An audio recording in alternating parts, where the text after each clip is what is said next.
가을 끝자락의 시골 마을은 고요했습니다. 산 너머로 해가 기울어가는 오후, 이성구는 마당 평상에 앉아 흰둥이와 함께 여유로운 시간을 보내고 있었죠. 30년간 형사로 일하다 은퇴한 지 벌써 2년째, 이곳에서의 생활은 그에게 진정한 평안을 가져다 주었습니다. 흰둥아, 오늘도 하루 잘 보냈구나. 성구가 말하자 흰둥이는 살랑살랑 꼬리를 흔들며 그의 발치에 앉았어요. 새하얀 털에 검은 반점이 몇 개 있는 중형견인 흰둥이는 성구가 이곳에 정착하면서 키우기 시작한 개였죠. 처음에는 단순히 집 지키는 용도로 생각했는데 어느새 없어서는 안 될 가족이 되어버렸습니다. 마을 사람들이 지나갈 때마다 흰둥이는 친근하게 꼬리를 흔들었어요. 아이들이 다가와도 순하게 머리를 내밀어 쓰다듬게 했고 어른들이 착한 개네라고 말하면 마치 알아듣는 듯 더욱 살랑거렸습니다. 성구는 그런 흰둥이를 보며 흐뭇해했죠. 너는 정말 사람 좋아하는구나. 나보다 사교적이야. 저녁 무렵 성구의 휴대폰이 울렸습니다. 화면에는 진우라는 이름이 떠올랐어요. 서울에서 회사원으로 일하는 외아들이었죠. 아버지, 안녕하세요. 진우야. 잘 지내고 있지? 네, 아버지. 그런데 아버지께 말씀드릴 게 있어서 전화했어요.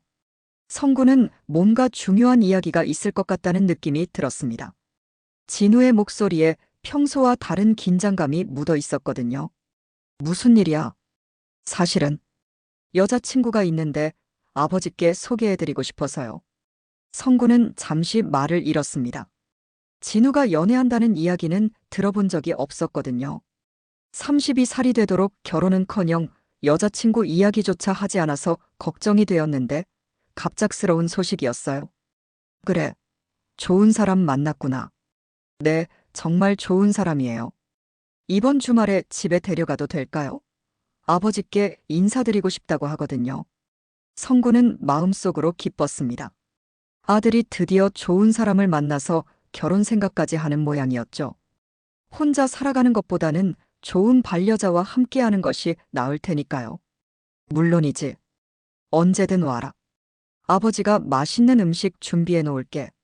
고맙습니다, 아버지. 그럼 이번 토요일 오후에 갈게요. 전화를 끊고 나서 성구는 흰둥이를 내려다보았습니다. 마치 전화 내용을 다 들었다는 듯 흰둥이는 고개를 갸웃거리며 성구를 바라보고 있었어요. 흰둥아, 우리 진우가 여자친구 데려온다는구나. 너도 반갑게 맞아줘야 해. 흰둥이는 멍멍 한 번 짖으며 꼬리를 흔들었습니다. 성구는 그 모습을 보며 웃었어요. 이제 집이 더 활기차질 것 같았거든요. 그날 밤 성구는 오랜만에 설레는 마음으로 잠자리에 들었습니다. 아들의 여자친구는 어떤 사람일까? 진우와 잘 어울릴까? 예의 바른 사람일까 하는 생각들이 머릿속을 맴돌았어요.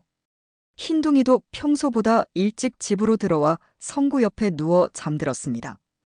토요일까지는 아직 며칠이 남았지만 성구는 벌써부터 준비할 것들을 생각해보기 시작했어요.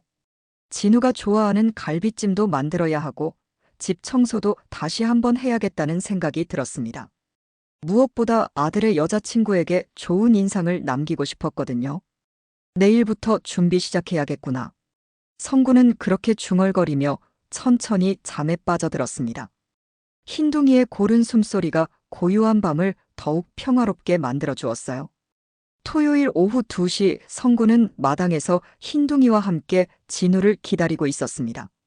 아침부터 집 안팎을 정리하고 갈비찜을 끓여 놓았죠.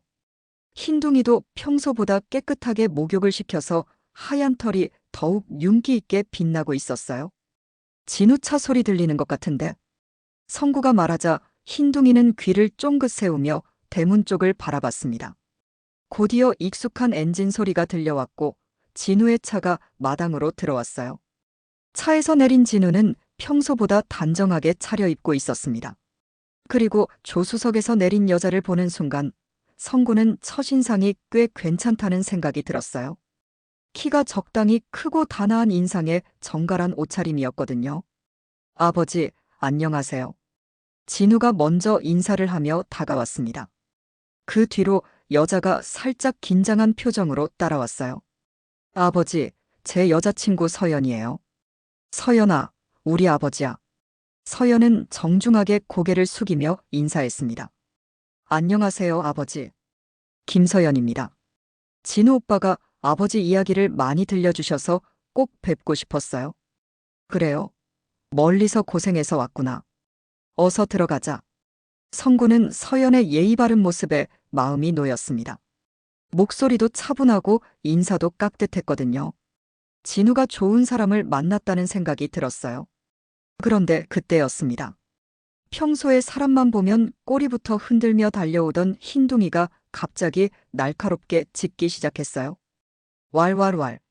흰둥이는 서연을 향해 이빨을 드러내며 위협적으로 짖었습니다. 털이 곤두서고 등이 활처럼 휘어지며 경계하는 모습이었어요. 마치 적을 만난 것처럼 말이죠. 흰둥이가 왜 이래? 진우가 당황하며 흰둥이를 말렸지만 걔는 계속해서 서연을 향해 짖어댔습니다. 서연은 깜짝 놀란 표정으로 진우 뒤로 숨었어요. 무서워요. 걔가 왜 이러죠? 서연의 목소리에는 떨림이 섞여 있었습니다. 눈가에 눈물까지 맺히며 겁에 질린 모습이었어요. 흰둥아, 그만해. 성구가 단호하게 말하자 흰둥이는 짖는 것을 멈췄지만 여전히 서연을 경계하는 눈빛을 거두지 않았습니다. 온몸에 털이 곤두선 채로 낮게 으르렁거리고 있었어요. 서연아, 미안해. 흰둥이가 원래 이런 개가 아닌데. 진우는 어쩔 줄 몰라 하며 서연을 달랬습니다. 괜찮아요? 아마 낯선 사람이라서 그런 거겠죠? 서연은 눈물을 닦으며 애써 웃으려 했지만 여전히 흰둥이를 무서워하고 있었어요. 성구는 이상했습니다. 흰둥이가 사람을 향해 이렇게 공격적으로 굴어본 적이 없었거든요. 마을 사람들은 물론이고 처음 보는 사람에게도 항상 친근하게 대했는데 오늘은 완전히 다른 모습이었어요. 흰둥이를 뒤뜰에 두고 들어가자. 아마 예민해진 것 같아. 성구가 말하며 흰둥이를 뒤뜰로 데려갔지만 걔는 계속해서 서연이 있는 쪽을 바라보며 낮게 으르렁거렸습니다. 집 안에 들어가서도 서연은 여전히 불안해하는 기색이었어요. 창문 너머로 들리는 흰둥이의 짖는 소리에 몸을 움츠렸거든요. 정말 죄송합니다, 서연 씨. 흰둥이가 평소에는 정말 순한 개인데. 아니에요, 아버님. 동물들이 낯선 냄새를 싫어할 수도 있죠. 저도 개를 키워본 적이 없어서 어색할 수도 있고요. 서연은 이해심 있게 대답했지만 성구는 왠지 모를 불편함을 느꼈습니다. 흰둥이의 반응이 너무 이상했거든요. 30년간 형사로 일하면서 기른 직감이 무언가 이상하다고 속삭이고 있었어요. 저녁 식사 시간이 되어서도 뒤뜰에서는 계속 흰둥이의 짖는 소리가 들려왔습니다. 평소에는 저녁 시간이면 조용해지는데 오늘은 달랐어요. 흰둥이가 정말 이상하네요. 평소에는 저녁이면 조용한데. 진우가 걱정스럽게 말했습니다. 아무래도 새로운 사람이 와서 그런 것 같아요. 며칠 지나면 괜찮아질 거예요. 서연이 다정하게 대답했지만 성구는 여전히 찜찜했습니다. 흰둥이가 이렇게 오랫동안 짖어댄 적이 없었거든요. 그날 밤 진우와 서연이 돌아간 후에도 흰둥이는 한참 동안 서연이 앉았던 자리 주변을 맴돌며 냄새를 맡았습니다. 그러더니 갑자기 그 자리를 핥기 시작했어요. 흰둥아, 뭐 하는 거야? 성구가 다가가자 흰둥이는 불안한 듯 낑낑거리며 성구를 올려다봤습니다. 마치 무언가를 말하려는 것 같았어요. 너 정말 이상하다. 사람한테 저렇게 짖어댄 적이 언제 있었니? 성구는 흰둥이 머리를 쓰다듬으며 중얼거렸습니다. 하지만 마음 한구석에는 여전히 의문이 남아 있었어요. 흰둥이의 반응이 과연 단순한 경계심일까 하는 생각이 들었거든요. 일요일 아침 성구는 평소보다 일찍 잠에서 깼습니다. 흰둥이가 마당에서 계속 짖어대는 소리 때문이었어요. 창문을 열고 내려다보니 흰둥이가 부엌 쪽 쓰레기통을 뒤지고 있었습니다. 흰둥아, 뭐 하는 거야? 성구가 급히 내려가 보니 흰둥이는 입에 무언가를 물고 있었어요. 자세히 보니 어제 서연이 먹다가 남긴 컵라면 용기였습니다. 이걸 왜 물고 다니는 거야? 성구가 컵라면 용기를 빼앗으려 하자 흰둥이는 더욱 꽉 물고 놓으려 하지 않았습니다.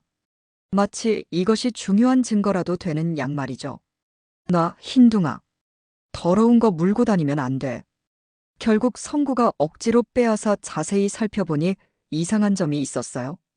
컵라면 용기 바닥에 날카로운 철심 같은 것이 박혀 있었고 그 주변에는 하얀 가루가 묻어 있었습니다. 이게 뭐지? 성구는 눈을 찌푸리며 그 가루를 자세히 관찰했습니다. 냄새를 맡아보니 약품 같은 특이한 냄새가 났어요. 라면에서 나는 냄새가 아니었습니다. 설마. 성구의 머릿속에 불길한 생각이 스쳤습니다. 30년간 형사로 일하면서 이런 가루를 본 적이 있었거든요. 수면제나 신경안정제를 갈아서 만든 가루와 비슷했어요. 흰둥이는 여전히 그 자리 주변을 맴돌며 낑낑거렸습니다. 마치 뭔가 잘못되었다는 것을 알리려는 것 같았어요. 흰둥아, 너 이걸 일부러 가져온 거야? 성구가 묻자 흰둥이는 꼬리를 살짝 흔들며 성구를 올려다봤습니다. 그 눈빛에는 평소와 다른 진지함이 있었어요. 성구는 컵라면 용기를 비닐봉지에 넣어 보관했습니다. 혹시 모르니까 증거로 남겨두는 것이 좋겠다는 생각이 들었거든요. 내가 너무 예민하게 생각하는 건가? 하지만 흰둥이의 이상한 행동을 생각하면 그냥 넘길 수가 없었습니다. 개의 본능이 뭔가를 감지했을 수도 있잖아요. 점심시간이 되어 성구는 집안을 둘러보기 시작했습니다. 혹시 다른 이상한 점이 있나 확인해 보려고 했어요. 화장실 약통을 열어보니 평소에 있던 약 몇 개가 사라져 있었습니다. 소화제하고 두통약이 없네. 성구는 기억을 되짚어 봤습니다. 분명히 지난주에 새로 산 약들이었는데 벌써 다 떨어질 리가 없었어요. 그런데 약통이 텅 비어 있었습니다. 설마 서연이가? 그 순간 등골이 오싹해졌습니다. 만약 서연이 몰래 약을 가져갔다면, 그리고 그 약을 갈아서 음식에 섞었다면, 성구는 급히 동네 약국에 전화를 걸었습니다. 약사님, 저 이성구인데요. 지난주에 산 소화제하고 두통약 있잖아요. 아, 네. 무슨 일이세요? 그 약들이 다 떨어져서요. 혹시 많이 먹으면 어떻게 되나요? 소화제는 괜찮은데 두통약은 과복용하면 위험해요. 특히 수면 성분이 들어있어서 많이 먹으면 의식을 잃을 수도 있거든요. 성구는 전화를 끊고 나서 온몸에 소름이 돋았습니다. 만약 서연이 정말로 그 약들을 가져가서 음식에 섞으려 했다면 자신을 해치려는 의도였을 수도 있다는 생각이 들었거든요. 흰둥아, 너 정말 대단하구나. 뭔가 이상한 걸 눈치챘던 거야. 흰둥이는 성구 옆에 와서 앉으며 꼬리를 살짝 흔들었습니다. 그 눈빛에는 여전히 경계심이 남아 있었어요. 성구는 서연에 대해 더 자세히 알아봐야겠다는 생각이 들었습니다. 진우에게 직접 물어보기는 곤란하고 다른 방법을 찾아야 했어요. 혹시 모르니까 CCTV라도 설치해볼까? 성구는 오래된 감시 카메라를 창고에서 꺼내왔습니다. 형사 시절에 사용하던 것들이었죠. 아직 작동이 될지 확인해 봐야 했어요. 다행히 아직 멀쩡하네.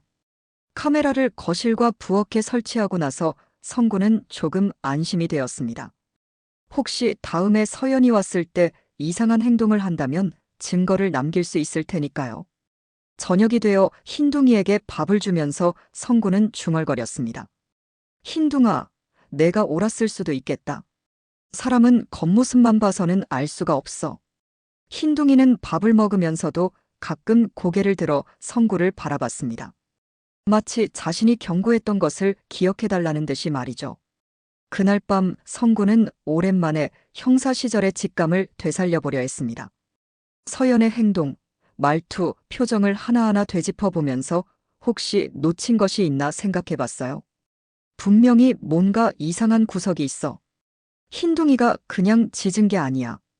성구는 그렇게 중얼거리며 내일부터 본격적으로 서연에 대해 조사해보기로 마음먹었습니다. 혹시 모를 일에 대비해서 말이죠. 월요일 아침 성구는 일찍 일어나 옛 동료에게 전화를 걸었습니다. 경찰서에서 함께 일했던 박 형사였어요. 은퇴 후에도 가끔 연락을 주고받는 사이였죠. 박 형사, 나 성구야. 성구 형님. 오랜만이네요. 시골 생활은 어때요? 응, 잘 지내고 있어. 그런데 부탁이 하나 있어서 전화했어. 성구는 조심스럽게 서연에 대한 조사를 부탁했습니다. 혹시 전과나 수상한 이력이 있는지 확인해 달라고 했어요. 김서연이라고, 나이는 27살 정도 될 것 같고. 알겠습니다, 형님. 며칠 기다려주세요. 전화를 끊고 나서 성구는 마음이 조금 무거워졌습니다. 혹시 자신이 너무 의심하는 것은 아닐까 하는 생각도 들었거든요. 하지만 흰둥이의 반응과 사라진 약들을 생각하면 그냥 넘길 수가 없었어요. 이틀 후 수요일 박 형사에게서 연락이 왔습니다. 형님, 조사 결과가 나왔는데 좀 심각해요. 뭐가 심각해? 김서연이라는 사람 3년 전부터 여러 지역에서 혼인빙자 사기 혐의로 조사받았어요. 그런데 매번 증거 부족으로 풀려났죠. 성구의 심장이 쿵쾅거리기 시작했습니다. 혼인빙자 사기라고. 네, 그런데 더 심각한 건 피해자들의 상황이에요. 서연과 만난 남자들의 부모님들이 모두 사고를 당하거나 실종되었거든요. 뭐라고? 부산에서는 70대 노인이 계단에서 굴러떨어져 식물인간이 되었고, 대구에서는 80대 할머니가 실종되었어요. 그리고 광주에서는 박 형사의 목소리가 점점 무거워졌습니다. 모두 서연이 그 집 아들과 교제를 시작한 지 한 달 이내에 일어난 일들이에요. 성구는 온몸이 차가워지는 것을 느꼈습니다.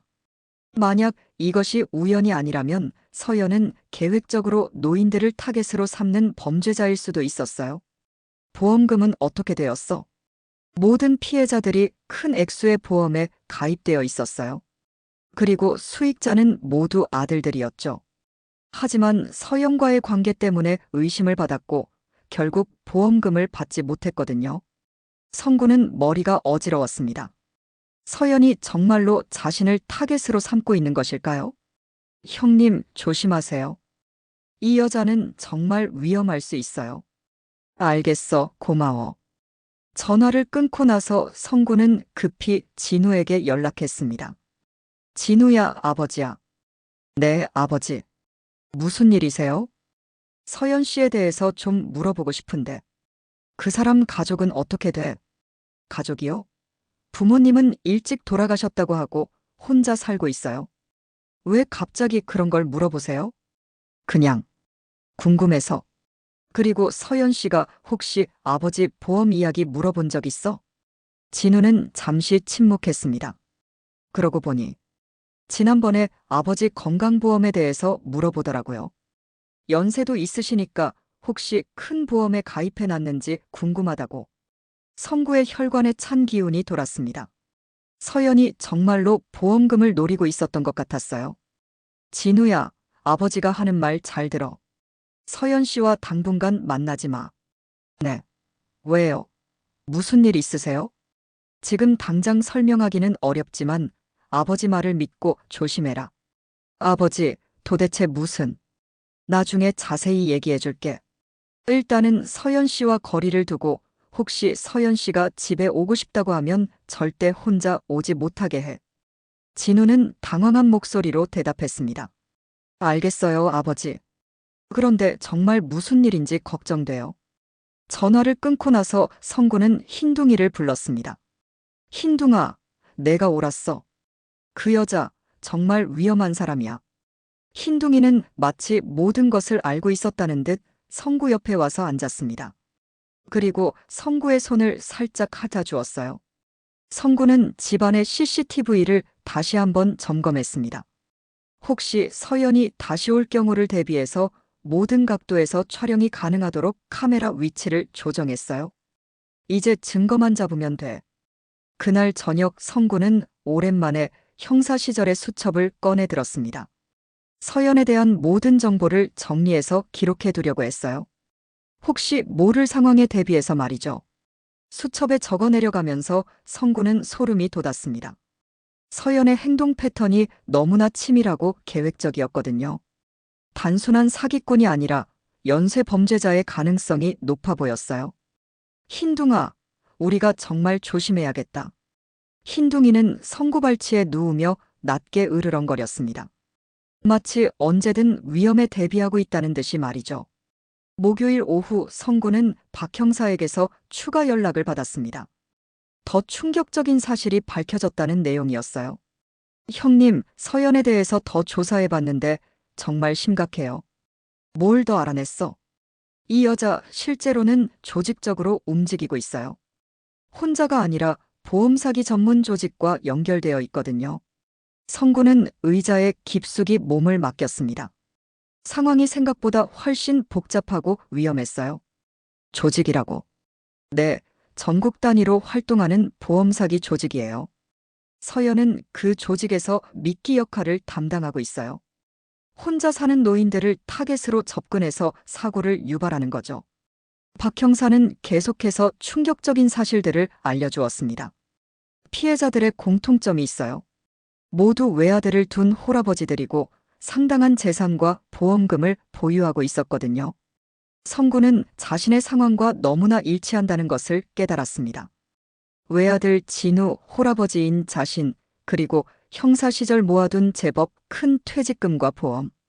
그리고 형님, 더 무서운 건 이들의 수법이에요. 어떤 수법? 먼저 아들과 연애를 시작해서 신뢰를 쌓은 다음 아버지에게 접근해요. 그리고 음식에 약물을 타서 의식을 잃게 만든 후 사고로 위장하는 거죠. 성구의 등에 식은땀이 흘렀습니다. 지난번 서연이 가져온 컵라면과 사라진 약들이 떠올랐거든요. 형님 상황이 정말 위험해 보여요. 당장 경찰서에 신고하시는 게 좋겠어요. 아직 확실한 증거가 없어서. 좀 더 지켜본 다음에 신고할게. 형님, 너무 위험해요. 이 사람들은 정말 무서운 조직이에요.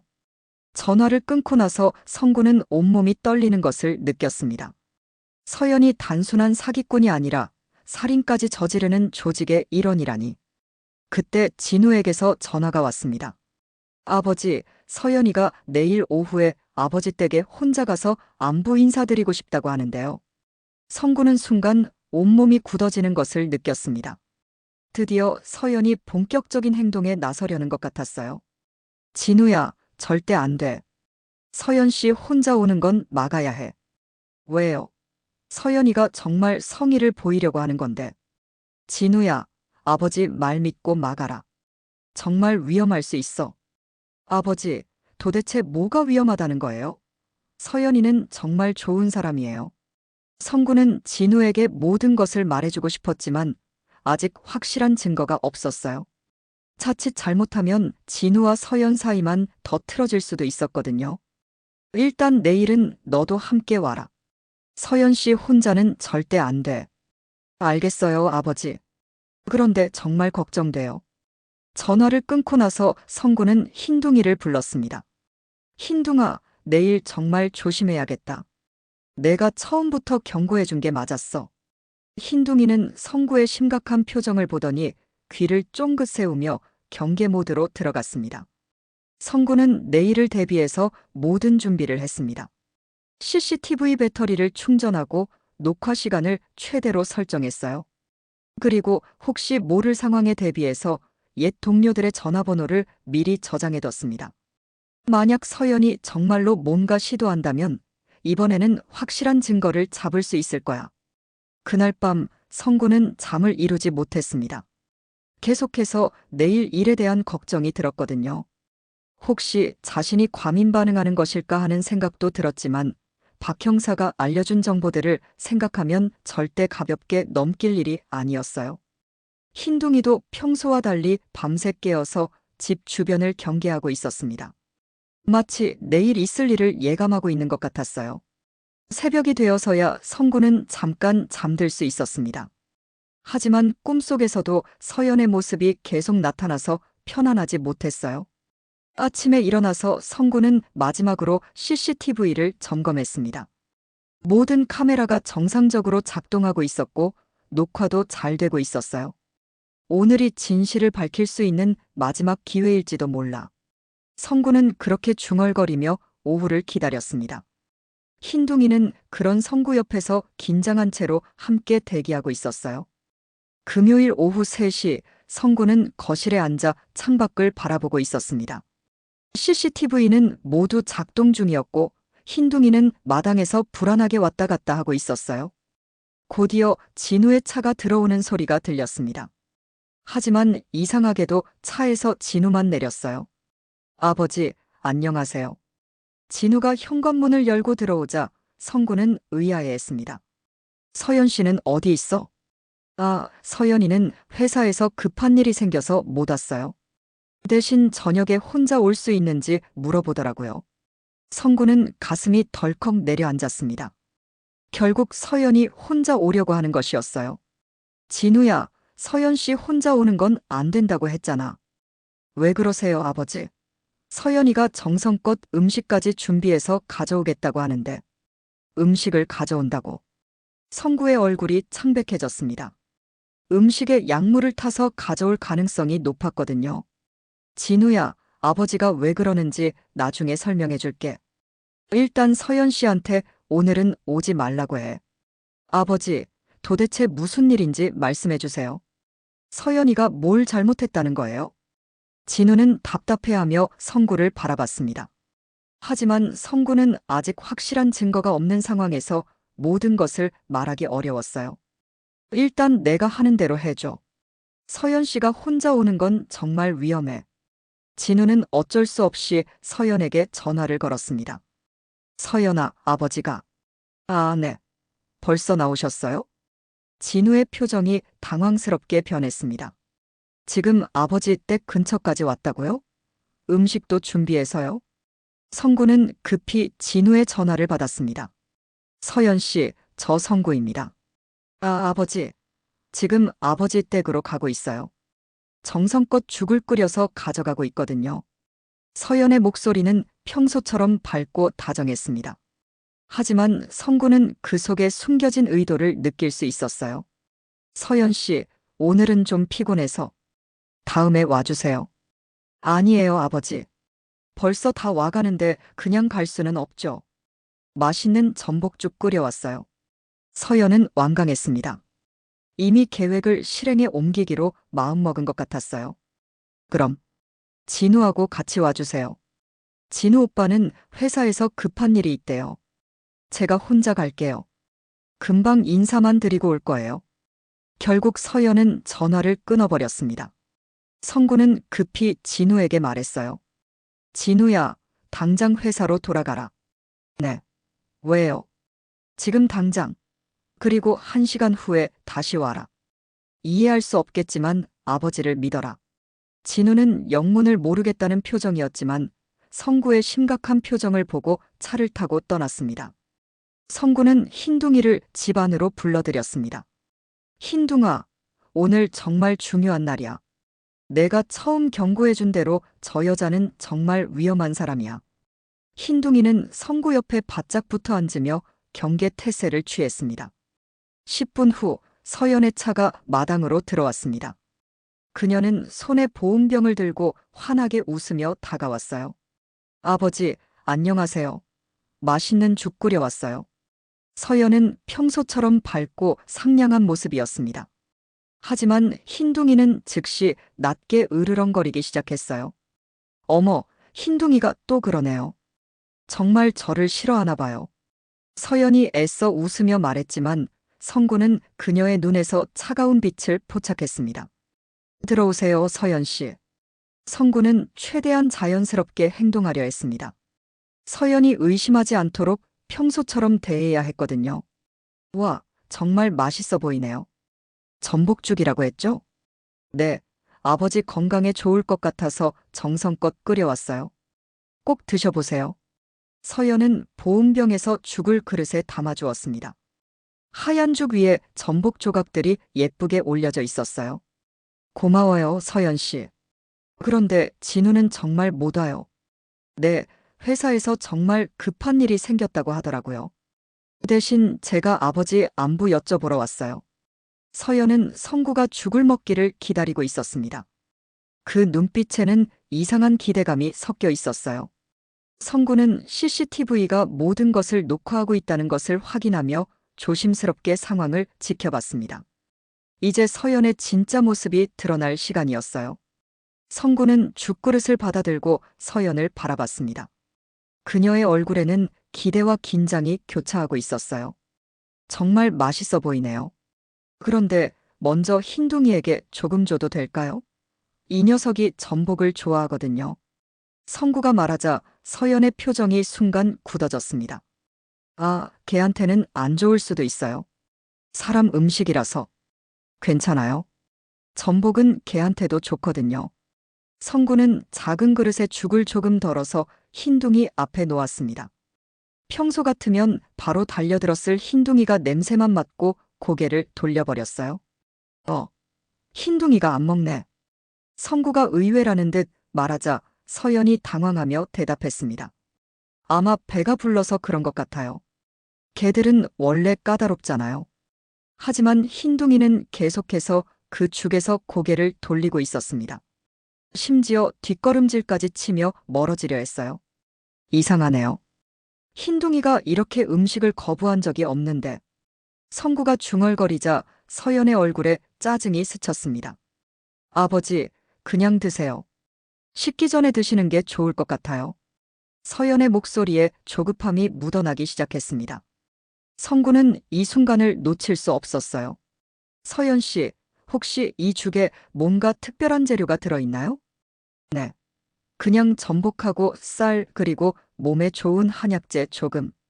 한약재요? 어떤 한약재죠? 성구가 계속 질문하자 서연은 점점 불안해하기 시작했습니다. 그냥 일반적인 것들이에요. 빨리 드세요, 아버지. 그때 성구는 서연이 몰래 장갑을 끼고 있다는 것을 발견했습니다. 얇은 투명 장갑이었는데 처음에는 눈에 띄지 않았어요. 서연 씨, 손에 왜 장갑을 끼고 있어요? 아, 이거요. 죽 끓일 때 손에 냄새가 배어서. 서연이 변명하는 사이 성구는 그녀가 슬쩍 거실 선반 쪽으로 시선을 돌리는 것을 봤습니다. 그곳에는 진우 명의의 보험 서류들이 있었어요. 흰둥이가 정말 이상하네요. 평소에는 뭐든 잘 먹는데. 성구가 다시 흰둥이를 보자 걔는 여전히 죽에서 멀리 떨어져 서연을 향해 낮게 으르렁거리고 있었습니다. 아버지, 개 걱정은 나중에 하시고 일단 드세요. 정말 정성껏 만든 거예요. 서연의 목소리에 짜증이 섞이기 시작했습니다. 평소의 다정한 모습과는 완전히 달랐어요. 네, 먹어볼게요. 성구는 숟가락을 들어 죽을 떠보는 척했습니다. 하지만 입에 가져가지는 않았어요. 서연 씨, 그런데 정말 궁금한 게 있어요. 뭐가요? 지난번에 우리 집 약들이 좀 없어졌거든요. 혹시 서연 씨가 보신 적 있어요? 서연의 얼굴이 순간 창백해졌습니다. 약이요? 저는 모르겠는데요. 두통약하고 소화제 말이에요. 그런데 약사가 그러는데 그 약들을 많이 먹으면 의식을 잃을 수도 있다고 하더라고요. 성구가 의미심장하게 말하자 서연은 완전히 당황했습니다. 아버지, 무슨 말씀을? 서연 씨, 너 이거 너한테는 안 통하지. 성구가 갑자기 말투를 바꾸며 죽그릇을 식탁에 내려놓자 서연의 가면이 완전히 벗겨졌습니다. 뭐라고요? 김서연 씨, 아니 정확히는 뭐라고 불러야 할까요? 부산에서 70대 할아버지를 계단에서 밀어뜨린 그 여자. 서연의 얼굴이 일그러졌습니다. 더 이상 착한 여자 흉내를 낼 필요가 없다는 것을 깨달은 것 같았어요. 어떻게? 30년간 형사 생활한 게 헛살았나? 내가 뭘 노리는지 다 알고 있어. 성구가 일어서자 서연도 따라 일어났습니다.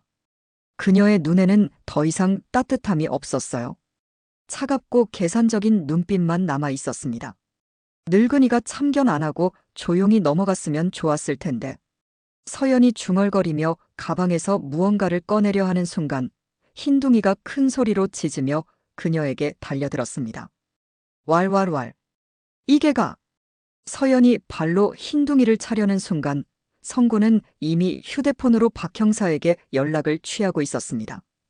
박 형사, 지금 당장 와줘. 서연이 우리 집에 있어. 그리고 CCTV에 모든 게 녹화되고 있어. 서연은 완전히 당황한 채로 도망가려 했지만 이미 때는 늦었습니다. 모든 증거가 확보되었거든요. 30분 후 경찰차 사이렌 소리가 시골 마을의 고요함을 깨뜨렸습니다. 박 형사와 몇 명의 경찰관들이 성구의 집으로 달려왔어요. 서연은 이미 체포되어 수갑을 찬 채 의자에 앉아 있었습니다.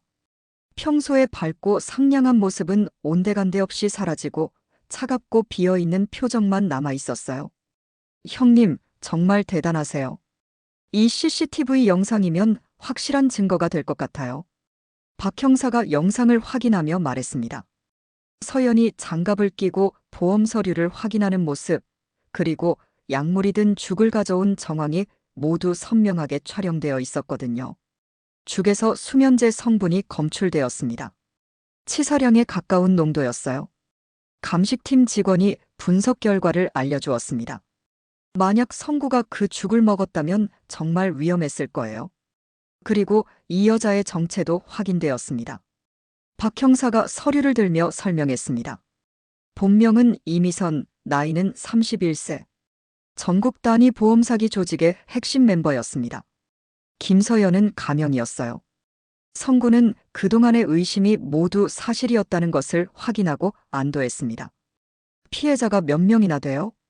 지금까지 확인된 것만 7명입니다. 모두 홀로 사는 노인들이었고 외아들을 둔 분들이었어요. 그때 진우가 급히 달려왔습니다. 경찰에게서 연락을 받고 온 것이었어요. 아버지, 무슨 일이에요? 서연이가 왜? 진우는 수갑을 찬 서연을 보고 완전히 당황했습니다. 진우야, 미안해. 내가 좋아하는 사람이었는데. 성구가 조심스럽게 말하자 진우는 머리가 하얘졌습니다. 서연아, 이게 다 무슨 일이야? 설명해줘. 하지만 서연은 진우를 쳐다보지도 않았습니다. 마치 그와의 관계가 처음부터 거짓이었다는 듯이 말이죠. 진우 씨, 모든 게 계획이었어요.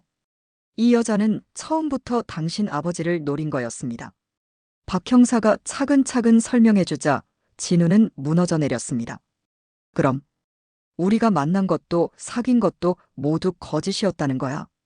네, 당신의 신상 정보를 미리 파악하고 의도적으로 접근한 거였어요. 진우는 그 자리에 주저앉았습니다. 몇 달 동안 진심으로 사랑했다고 생각했던 사람이 자신을 이용만 했다는 사실이 받아들여지지 않았거든요. 아들아, 괜찮아. 내가 잘못한 게 아니야. 성구가 진우의 어깨를 토닥이며 위로했습니다. 아버지, 제가 바보였어요. 어떻게 이런 일이. 누구라도 속을 수 있어. 이 여자들은 정말 치밀하게 계획을 세우거든. 박 형사가 서연을 차에 태우며 말했습니다. 형님, 정말 큰일 날 뻔했어요. 흰둥이가 없었으면 어떻게 됐을지 몰라요. 성구는 마당에서 꼬리를 흔들고 있는 흰둥이를 바라봤습니다. 처음부터 서연의 정체를 알아챈 것은 이게였어요. 흰둥아, 고마워. 내가 아버지 목숨을 구해줬구나. 성구가 흰둥이를 쓰다듬자개는 행복하게 꼬리를 흔들었습니다. 경찰차가 떠나간 후 성구와 진우는 조용히 마당에 앉아 있었습니다. 해가 기울어가는 저녁 무렵이었어요. 아버지, 정말 죄송해요. 제가 위험한 사람을 데려와서. 진우야, 내 잘못이 아니야. 사람 마음이란 게 겉으로 드러나지 않거든. 성구는 흰둥이 머리를 쓰다듬으며 중얼거렸습니다. 사람보다 짐승이 낫다는 말이 괜히 나온 게 아니더라. 흰둥이는 마치 그 말을 이해한다는 듯 성구 발치에 누웠습니다. 아버지, 앞으로는 정말 조심할게요. 응, 그래야지. 그리고 좋은 사람 만나면 꼭 흰둥이한테 먼저 소개해봐라. 이 녀석 눈이 정말 정확하거든. 진우는 쓴웃음을 지으며 흰둥이를 바라봤습니다. 흰둥아, 미안해. 처음부터 내가 옳았구나. 그날 저녁 성구는 오랜만에 평안한 마음으로 잠자리에 들 수 있었습니다. 위험은 지나갔고 진실이 밝혀졌거든요. 흰둥이는 성구 침대 옆에서 편안하게 잠들었습니다. 마치 모든 임무를 완수했다는 듯이 말이죠. 며칠 후 서연과 그 조직의 다른 멤버들이 모두 검거되었다는 소식이 들려왔습니다. 오랫동안 경찰의 수사망을 피해 다니던 조직이 마침내 붕괴된 것이었어요. 성구는 마당에서 흰둥이와 함께 여유로운 오후를 보내며 생각했습니다. 때로는 사람의 판단보다 동물의 본능이 더 정확할 수 있다는 것을, 그리고 진정한 가족은 혈연이 아니라 마음으로 이어지는 것이라는 것을 말이죠. 시골 마을은 다시 평화를 되찾았고 성구와 흰둥이의 일상도 예전처럼 조용하고 평온해졌습니다. 하지만 이제 두 사람은 더욱 끈끈한 신뢰로 연결되어 있었어요.